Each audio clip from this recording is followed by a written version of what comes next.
नहमदुहु व नसल्ली अला रसूलिहिल करीम अम्मा बाद अऊज़ु बिल्लाहि मिनश शैतानिर रजीम बिस्मिल्लाहिर रहमानिर रहीम व अन्ना नहनु नज़्ज़लना ज़िक्रा व इन्ना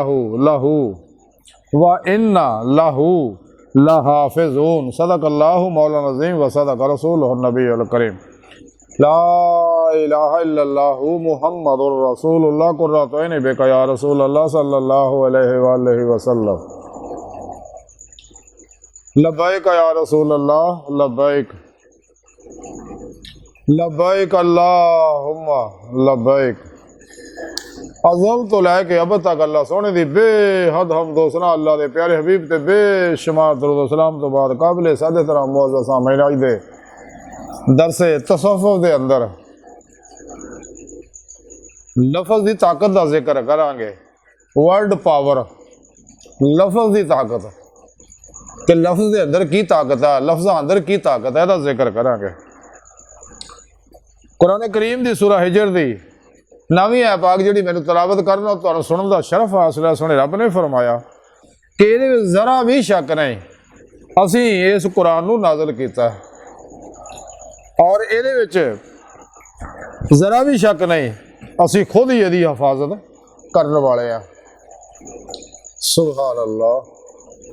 मेरे सोने रब ने गल कही है कि एक कुरान पाक जिहड़ा है ये मेरा आखिरी पैगाम है जिहड़ा मैं अपने हबीब सल्लल्लाहु अलैहि वसल्लम दे कल्बे अतहर ते उतारिया और आप दे जरिए तमाम इंसानों तक पहुँचाता है और एक मुकम्मल निज़ाम हयात है, मुकम्मल दस्तूर हयात है। ये सारी दुनिया के इलम ये मौजूद है। हर आदमी आस्ते च रहनुमाई हर शोबे वास्ते खाओ जारी होवे या बातनी होवे, इनफरादी होवे या इजतमाही होवे, सियासी होवे या मुआशी होवे, इक़्तिसादी होवे, रूहानी होवे, अस्करी होवे, अखलाकी होवे, अला हाज़िल क़ियास इस कुरान के अंदर हर तरह की मुकम्मल रहनुमाई मौजूद है। इस वास्ते अल्लाह के प्यारे हबीब सल्लल्लाहु अलैहि वसल्लम ने कितनी सोहनी गल की। आप फरमाते हैं कि मैं तुहाडे अंदर दो चीज़ां छड़ चले आए, कुरान पाक, दूजा अपनी सुन्नत। अगर तुम इन्हें मजबूती ना फड़ी रखोगे तो कदे गुमराह नहीं होवोगे। इस वास्ते कुरान पाक अल्लाह का आखिरी पैगाम है, मुकम्मल प्रोग्राम है, काबिल अमल है, नतीजा खेज है, मुअस्सर है, नफ़ा बख्श है। ये हर तरह के फायदे ही फायदे ने, दुनिया के फायदे भी आ, कब्र के फायदे भी, आखिरत के फायदे भी है। हत्ता के कुरान ये अल्लाह की रस्सी है, वाह तासिमू बिहब्लिल्लाह जमीअन वला तफर्रकू, ये अल्लाह का दीदार भी करा दिंदा है। और दीदार इलाही का तरीका सोने रब ने कुरान च दसिया। अल्लाह सोने ने इंसान को पैदा ही अपने दीदार वास्ते किया। बाद सोने रब ने फरमाया कि मैं ये कुरान मैं उतारिया सारा प्रोग्राम दे दिता। इस वास्ते कलंदर लाहौर डॉक्टर इल्लामा इकबाल ने फरमाया कि कलम में सोच नहीं, रूह में एहसास नहीं, कुछ भी पैगाम मोहम्मद का तुम्हें पास नहीं। कुरान में हो गोता था ना मर्द मुसलमान, अल्लाह कर तुझको था जिद्दत किरदार। वो ज़माने में मुअज़्ज़ज़ से मुसलमान होकर और तुम खार हुए तार के कुरान होकर। शैतान उहदे चेले जिन्ने भी अफलातूनी दजाली गुमराह 72 जहनवी फिरके फिरकियाँ टोलियाँ वाले 2 नंबर गैर शर अफलातूनी दजाली नाचे जादूगर नजूमी बाबे नाम निहायत मुर्दा दिल इस्लामी रूहानी स्कॉलर इस्लामो इंसानी दुश्मन कुवत ऐसे वास्ते लोगों को कुरान तो दूर करने वास्ते साइंस के नाम रंग बिरंगे इलम इन्हें आजाद किए हुए हैं तो लोगों को वो फसाते था कुरान के पास ना जान योगा रह के नजूम वगैरह, सलवा माइंड कंट्रोल वगैरह, हिप्नोसिस वगैरह और इमोशनल रिलीजन मेथड, सलवा माइंड कंट्रोल मेथड वगैरह वगैरह के जिन्ने भी इलम ने मैं गिनता रहना अक्सर सारे ये सारे इंसान को कुरान तो दूर करने का प्रोग्राम है कि ताकि इंसान कुरान तो दूर हो जाए। लेकिन सच्चा मोमन कदे भी इन्होंने किताबों के पीछे नहीं जाता। हाँ अगर कोई गल कुरान सुन्नत के मुताबिक आ, वो हिकमत की गल है, इलम की गल है, तो मोमन की गुमशुदा मिरास है, सानू हुक्म है ले लो। साढ़े प्यारे नबी ने फरमाया कि हिकमत मोमन की गुमशुदा मिरास है, जिथों मिले ले लो। इलम हासिल करो, खा तुहानू चीज नहीं जाना क्यों नहीं पैंदा, लेकिन कुरान सुन्नत के मुताबिक जिहड़ी कुरान सुन्नत नाल मुतसादम है, कोई हैसीयत नहीं। ये शैतानी इलम जिन्हें पेश करते सारे इंसानों को नफ्स परस्त बनाते हैं, लज़ात ख्वाहिशात शहवात उभार पहुँचाते फसाते हैं, शैतान का पुजारी बनाते हैं। लेकर कुरान का जोड़ा इलम है, रूहानी इलम खास तौर पर इस्लामी इलम तसव्वुफ, ये अल्लाह का दीदार कराउंदा। बहरहाल सुन, रब ने फरमाया कि ये कुरान मैं उतारिया, प्रोग्राम बंदे हो मैं तुहाडे वास्ते उतारिया, यदी रहनुमाई जिंदगी गुजारिओ और इत्ते उवें ही अमल करो जिवें मेरे प्यारे नबी ने किया और जिंदा दिल उलमा मशाइख करते रहे। तो बाकी यदी मैं हफाजत जुम्मा चुक्या, जिन्नियां भी आसमानी किताबां अल्लाह पाक ने उन्होंने बारे नहीं फरमाया मौत की हफाजत जुम्मा चुक्या, इस वास्ते उन्होंने मिलावटां हो गई, लेकिन कुरान अज तक मिलावट तो नहीं कर सकिया कोई। ये लफज उही मनोहर जो अज तो 1400 साल पहला नाजल होया, अज भी उदा ही मौजूद है। हाँ, ये गुमराह फिरकियां ये करते तो माने बदल देंगे रहे, जिस तरह जिथे कुरान पाक च लका अल्लाह अल्लाह का दीदार का जिक्र आता है, उन्हें माने बदल देंगे है मुनाफिक जिन्ने भी रहे। तो नहीं जी, दीदार तो दुनिया हो ही नहीं सकता, हालांकि अल्लाह पाक तो कुरान च फरमाउंदा दीदार हो सकता, तरीका भी दस अल्लाह ने कुरान। और सच्चे नबी वली दीदे मौला करते गए ने, कर रहे ने, करते रहणगे। ये बदबख्त कम वक्त कोर चशम अकल दे अन्ने जहनवी लोग वो ने कि इन्होंने नहीं पता हासिल ही नहीं, इन्होंने वडेरिया हासिल है। इस वास्ते अल्लाह सोने इन्होंने वडेरिया की कबरों के निशान भी मिटाते, तो जेडे दीदारे लाही करते गए ने अज उन्होंने मज़ारात भी दे उत्ते रौनक है। जाके दादा साहब देख लो, गौस पाक देख लो, बाबा फरीद देख लो, मुजद्दिद अल-अफ़सानी देख दे, हुजूर मौलाना अमर रज़ा खां साहब बरेलवी देख लो, और फिर करम शाह साहब देख लो, फिर मेहर अली शाह साहब देख लो, फिर जमात अली शाह साहब देख लो, हज़रत ख्वाजा बहाउद्दीन नक्शबंद रहमतुल्लाह देख लो, शेख शहाबुद्दीन सोहरवार्दी, जुनैद बगदादी, और बकर शिबली वगैरह वगैरह जिन्हें भी इमाम अबू हनीफा रज़ी अल्लाह तआला आइमा अरबा जिन्हें ने सब दे उन्होंने कबर आबाद है। तो इसलिए कि उन्होंने नेमत हासिल सी, इन्होंने नेमत हासिल नहीं, इस वास्ते ने कबर के भी निशान बटाते अल्लाह ने, ताकि बदबख्ता निशान ही ना रहे, तो लोगों को पता लग जाए कि ये वो लोग है कि जिन्होंने मैं अपनी बारगाह दरकारिया, ये रोजे लस दे बागी लोग है। बहरहाल असी असल मौजू तरफ आने आ कि अल्फाज की ताकत, कुरान करीम जोड़ा अल्फाज ही ने, जैसा कि मेरे प्यारे नबी सल्लल्लाहु अलैहि वसल्लम ने फरमाया कि सूरह फातिहा हर बीमारी की दुआ है, हारे कोई शक नहीं, सच है। अगर कोई तजर्बा करना चाहता तजर्बा करके देख ले कि पानी उत्ते दम करके उन्हें लेबॉर्टरी चेक करके देख ले कुरान ते की है, सूरह फातिहा का कुरान तक पानी ते की असर होया, क्योंकि पानी के अंदर मैमरी है। इसे पानी के उत्ते कुरान के असरात आप जमजम तहकीक करते असर हाजर का बहुत बड़ा साइंसदान जापान का डॉक्टर मिसारो मोटो मुसलमान हो गया, और उसके शागिर्द मुसलमान कई हो गए, हो रहे हैं मजीद। बहरहाल अल्फाज जिहड़े ताकत रखते हैं, कुरान पाक अल्लाह का अल्फाज ने, आसमानी अल्फाज ने, इन्हां दा मुकाबला कोई नहीं कर सकता। अगर अल्लाह का जो कुरान का एक लफज अल्फ एक पलड़े च पा दिए, बाकी दुनिया जहान के सारे इल्मां नूं दूजे पलड़े च पा दिए इंसानां दे, वो अल्फ का पलड़ा भारी होऊ, क्योंकि वो अल्लाह का कलाम है, इसका मुकाबला कोई नहीं। इस वास्ते मेरे प्यारे नबी सल्लल्लाहु अलैहि वसल्लम दे अगर किसी हुक्म का एक लफ्ज़ एक पलड़े च पा दिए, तो दुनिया जहान के मुफक्करां दे सारे इल्मां नूं एक पलड़े च पा रही है। मेरे प्यारे नबी का एक हरफ भारा होएगा, क्योंकि आप अल्लाह के हबीब है, आप अपने को कुछ नहीं कहते, जो कहते अल्लाह की तरफों कहते रहे, खुद कुरान पाक ने यदि तायद की है। बहरहाल अल्फाज जेडे असरात रखते, एनर्जियां, अगर कोई समझदा इस चीज़ नूं कि अल्फाज किवें असर करते हैं, उसका तजर्बा करके देख ले। मसलन कोई शख्स चावल उबाल ले, तो चावल उबा के 2 शीशे के जारां विच महफूज कर दे, एक जार के उत्ते शैतान लिख दे, एक दे उत्ते रहमान लिख दे, या एक दे उत्ते प्यार लिख दे, एक दे उत्ते नफरत लिख दे, गुस्सा लिख दे, इस तरह या कोई बुरा लफ्ज लिख दे, तो कुछ अरसे बाद देखोगे, कुछ दिन बाद जिन्होंने बुरे अल्फाज लिखे आ वो चौल खराब हो गए। क्योंकि लफ्ज़ां चों एनर्जियां निकलदियां, हर शय एनर्जी आ, कायनात दी हर लहर दी एनर्जी है, हर सैल और ये क्वांटम जर्रात जिहड़े है सब एनर्जियां ने।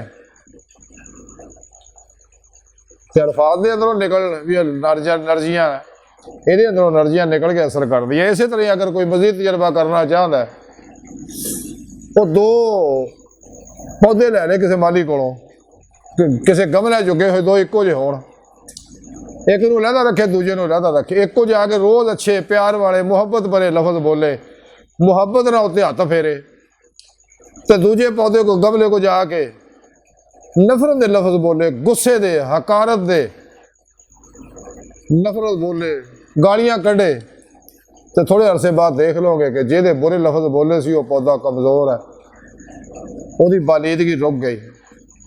लेकिन जिते अच्छे लफज प्यार मुहब्बत के बोले सके, प्यार शफकत का हाथ फेरिया सगा, तो वह पौधा जड़ा वो सेहतमंद है और वधिया होया, और ग्रोथ जी तेजी ना हो रही है।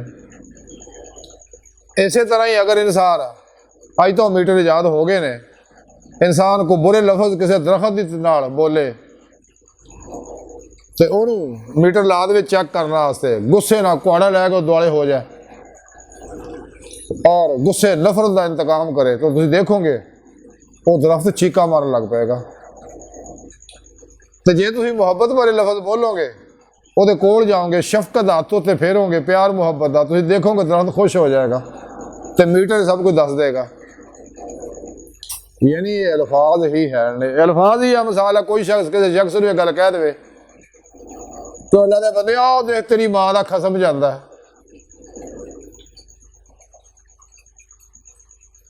तो वह असर की होएगा, वो बहुत बुरा असर होएगा उस बंदे पे, मनफी असर होएगा, गुस्सा कर जाएगा। लेकिन जे उन्होंने कहे भाई अल्लाह के बंदे तेरे वाल दे मोहतरम तशरीफ लजा रहे हैं, यदा लफज उत्ते असर होर होएगा। इस तरह अगर किसी ने कोई शख्स गाली कढ़ दे तो फौरन उन्होंने गुस्सा आ जाएगा। जिन्होंने अपने आप से कंट्रोल नहीं, सबर का मादा कमज़ोर आ, बर्दाश्त का मादा कमज़ोर आ, तो फौरी जिमें वो ज़हन दे, चूँकि इंसानी दिमाग के अंदर तकरीबन साइंसदान दसदे 80 बिलियन न्यूरॉन्स ने, दिमागी सैल ने, तो जिमें उन्हें कबूलिया उन्हें फौरन अगे दूजे सैल को पैगाम पहुँचा के जिसम के हर खलीए तक वो पैगाम पहुँचाता। इंसान गुस्से ना लाल पीड़ा अखा हो जाए, बल्कि बाज इन्ने गुस्सा असर हो जाता कंबण लग पेंदे ने। ये लफज ही ने जिहड़े इंसान के उत्ते असर अंदाज होए ने। अल्फाज जिहड़े बड़े ताकतवर है, यही लफज इंसान को खुश भी कर सकते, गम च मुबतला कर सकते आ, दुकानदार के कारोबार को वधा सकते आ, ਉਹਦੇ कारोबार ਨੂੰ तबाह भी कर सकते आ, ਤੇ ਕਿਸੇ ਨੂੰ ਮੁਲਾਜ਼ਮਤ भी दिलवा सकते आ, किसी ਨੂੰ मुलाजमत तो कढ़वा भी सकते आ। यही अल्फाज इंसान को बीमार भी कर सकते आ, सेहतमंद भी कर सकते आ, इंसान को फतह भी दिलवा सकते आ, शिकस्त भी दिलवा सकते आ, कामयाब भी कर सकते हैं, नाकाम भी कर सकते हैं, अमीर भी कर सकते हैं, गरीब भी कर सकते हैं, बीमार भी कर सकते हैं, सेहतमंद भी कर सकते हैं, दोस्ती पैदा भी करवा सकते हैं, दुश्मनी पैदा भी करवा सकते हैं, अरूज भी दिलवा सकते हैं, जवाल भी दिलवा सकते हैं, पास भी कर सकते हैं, तालिब इल्म नूं फेल भी कर सकते हैं। अला हाज़िल क़ियास अल्फाज जिहड़े आ इहदियां एनर्जियां असरअंदाज होंदियां, ते इस वास्ते इंसान नूं चाहीदा हमेशा अल्फाज सोच समझ के बोले, जुमले सोच समझ के बोले। ये इंसान के मूड को खराब भी कर सकते हैं, मूड को अच्छा भी कर सकते हैं, यदि जिंदगी इनकलाब भी पैदा कर सकते हैं, जिंदगी का कांटा कांटा भी बदल सकते हैं। यही अल्फाज तारीख का रुख भी बदल जाते। इस वास्ते अल्फाज के चुनाव हमेशा सोच समझ के करो। मिठे अल्फाज जेड़े उन्हें जादू है, वो दिल मोह लेंदे आ। कौड़े अल्फाज जेड़े आ नफरत पैदा करते आ।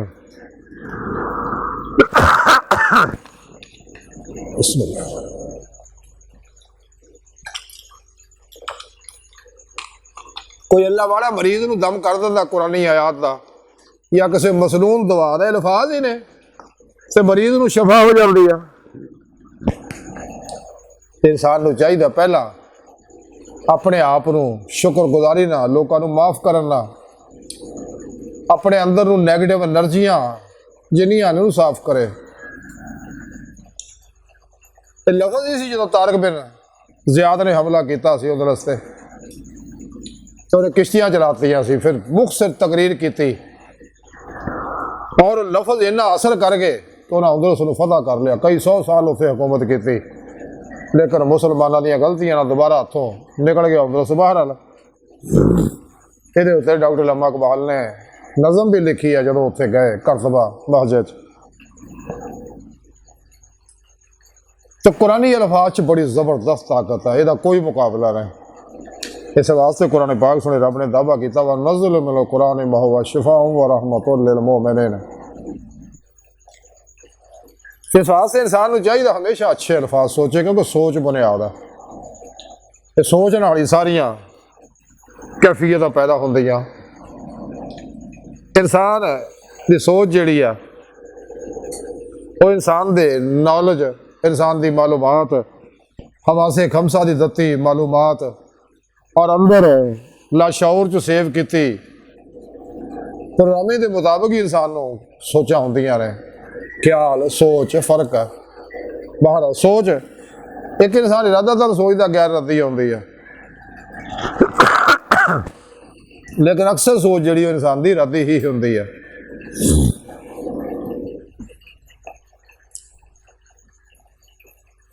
ते अल्फाज जिहड़े आ इंसान के अंदर इनकलाब पैदा कर सकते हैं, इंसान की जिंदगी को बदल सकते, इंसान को तबाही तो बचा सकते, इंसान को तबाह कर सकते हैं।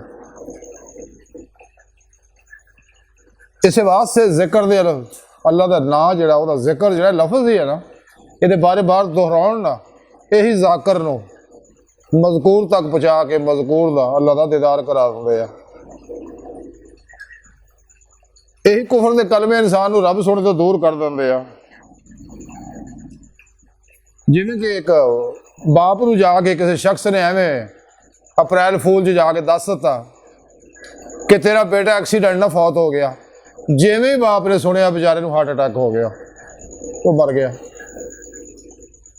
वो आदमी बाज बहुत पुछता है कि मैं की गलत करती।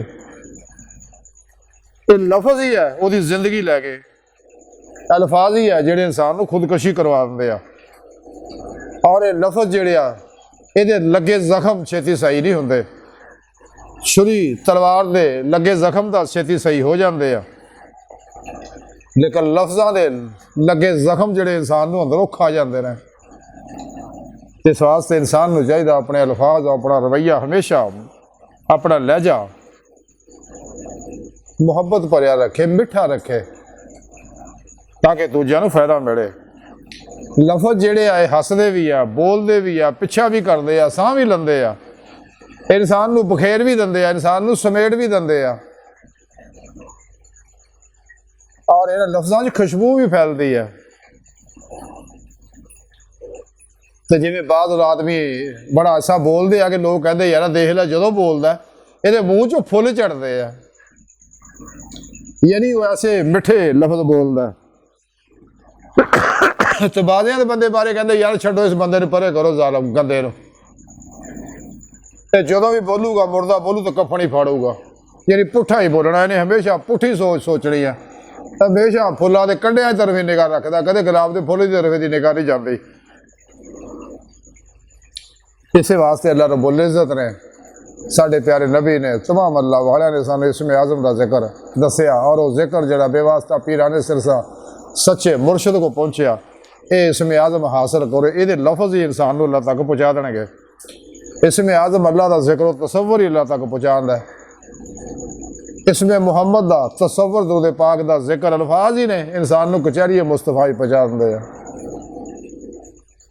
इंसान को चाहिए अपनी जिंदगी फितरी कर ले, खाना पीना मामूलात जिंदगी फितरी कर ले, और वह एको ही तरीका फत्ताबिऊनी कि अल्लाह के प्यारे हबीब सल्लल्लाहु अलैहि वसल्लम की इत्तबा करे, मुताबिद करे, पैरवी करे, उन्होंने नक्शे कदम से चले। ਉਹਦਾ ਚੱਲਣ ਦਾ ਇਨਾਮ ਅੱਲਾ ਇਹ ਦਊਗਾ। ਯੁਹਿਬਕੁਮੁल्लाह, ਰੱਬ ਸੋਹਣਾ ਫਰਮਾਉਂਦਾ ਕਿ ਫਿਰ ਮੈਂ ਉਹਨੂੰ ਆਪਣਾ ਮਹਿਬੂਬ ਬਣਾ ਲਾਂਗਾ। ਇਹ ਨੁਸਖਾ ਸੋਹਣੇ ਰੱਬ ਨੇ ਦੱਸਿਆ ਕੁਰਾਨ 'ਚ, ਕੁਲ ਇਨ ਕੁੰਤੁਮ ਤੁਹਿਬੂਨੱਲਾਹ ਫੱਤਬਿਊਨੀ ਯੁਹਿਬਕੁਮੁल्लाह। ਇਸ ਤਰੀਕੇ ਦਾ ਮੁਕਾਬਲਾ ਕੋਈ ਨਹੀਂ ਕਰ ਸਕਦਾ ਪੂਰੀ ਕਾਇਨਾਤ ਦੇ ਅੰਦਰ। ਇਸੇ ਵਾਸਤੇ ਜਿੰਨੇ ਵੀ ਗੈਰ ਮੁਸਲਿਮ ਔਰ ਮੁਨਾਫਿਕ ਨੇ ਇਹ ਕਾਇਨਾਤੀ એનર્ਜੀਆਂ ਤੋਂ ਫਾਇਦਾ ਹਾਸਲ ਕਰਦੇ ਆ, ਜਿਨ੍ਹਾਂ ਦੇ ਸਾਈਡ ਇਫੈਕਟ ਹੈ ਕੈਮੀਕਲੀ ਅਦਵਿਆਤ ਦੀ ਤਰ੍ਹਾਂ। ਲੇਕਿਨ ਸੱਚੇ ਮੂਮਨ ਮੁਸਲਮਾਨ ਅੱਲਾ ਵਾਲੇ ਜਿਹੜੇ ਇਹਨਾਂ ਦਾ ਅਕਸ ਹੈ, ਅਸਲ ਹੈ ਇਹਦਾ ਅਕਸੀ ਹੈ, ਅਸਲ ਨੂਰ ਹੈ ਜਿਹੜਾ, ਉਸ ਨੂਰ ਤੋਂ ਇਸਤਫਾਦਾ ਕਰਦੇ। ਇਸ ਵਾਸਤੇ ਅੱਲਾ ਸ਼ਾਫੀ ਦਾ ਨੂਰ ਹਰ ਬਿਮਾਰੀ ਦਾ ਇਲਾਜ ਹੈ। ਸੂਰਤ ਫਾਤਿਹਾ ਹਰ ਬਿਮਾਰੀ ਦਾ ਇਲਾਜ ਹੈ। ਇਸਮ ਆਜ਼ਮ ਅੱਲਾ ਦਾ ਜ਼ਿਕਰ ਹਰ ਬਿਮਾਰੀ ਦਾ ਇਲਾਜ ਹੈ। ਦਰੂਦ ਪਾਕ ਹਰ ਬਿਮਾਰੀ ਦਾ ਇਲਾਜ ਹੈ। ਕੁਰਾਨ ਪਾਕ ਹਰ ਬਿਮਾਰੀ ਦਾ ਇਲਾਜ ਹੈ। तौहीद दी सोचां हर बीमारी का इलाज है। अगर कोई इस फलसफा समझ जाए कि अल्लाह पाक दस्या कुरान च कि हर बीमारी का इलाज बगैर दवा तो कर सकता है दुनिया मादी दवाइयां तो बगैर, क्योंकि बीमारियां पैदा भी इंसान की मनफी नैगेटिव शैतानी अफलातूनी दजाली सोचां की वजह नाल होंदियां। महलाज की सारी गुफ्तगू का खुलासा यही है कि लफ्ज़ां की ताकत है, कुव्वत है और ये लफज असर अंदाज होंदे आ अंदर भी ते बाहर भी। इंसान को चाहिए लफ्ज़ों का चुनाव हमेशा सोच समझ के करे।